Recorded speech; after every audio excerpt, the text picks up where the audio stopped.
పిల్లలకు నేర్పించవలసిన మొదటి శ్లోకం ఏదో మీకు తెలుసా? ప్రతి ఇంట్లో చిన్నప్పటి నుంచి పిల్లలకు నేర్పించే ఒక పవిత్రమైన శ్లోకం ఉంది. ఏ పని ప్రారంభించే ముందు అయినా సరే ఈ శ్లోకం చెప్పాలని పెద్దలు చెబుతారు. ఎందుకంటే ఈ శ్లోకం చెప్తే జీవితంలో ఉన్న విఘ్నాలు తొలగిపోతాయని విశ్వాసం. ఆ శ్లోకం వక్రతుండ మహాకాయ.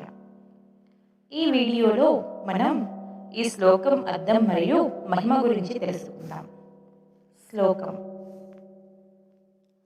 వక్రతుండ మహాకాయ సూర్యకోటి సమప్రభ నిర్విఘ్నం కురు మే దేవ సర్వకార్యేషు సర్వదా.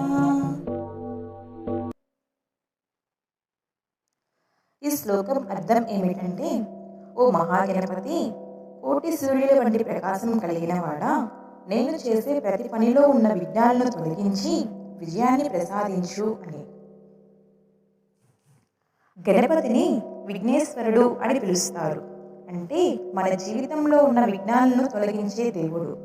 అందుకే ఏ పూజ అయినా, ఏ శుభకార్యమైనా మొదట గణపతిని ప్రార్థిస్తారు.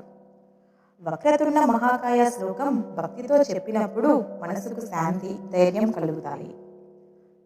ఈ శ్లోకం ప్రతిరోజు చెప్పడం వల్ల చదువులో కాన్సంట్రేషన్ పెరుగుతుంది, కొత్త పనులు విజయవంతంగా జరుగుతాయి, భయం మరియు ఆందోళన తగ్గుతుంది, జీవితంలో అడ్డంకులు తగ్గుతాయని విశ్వాసం.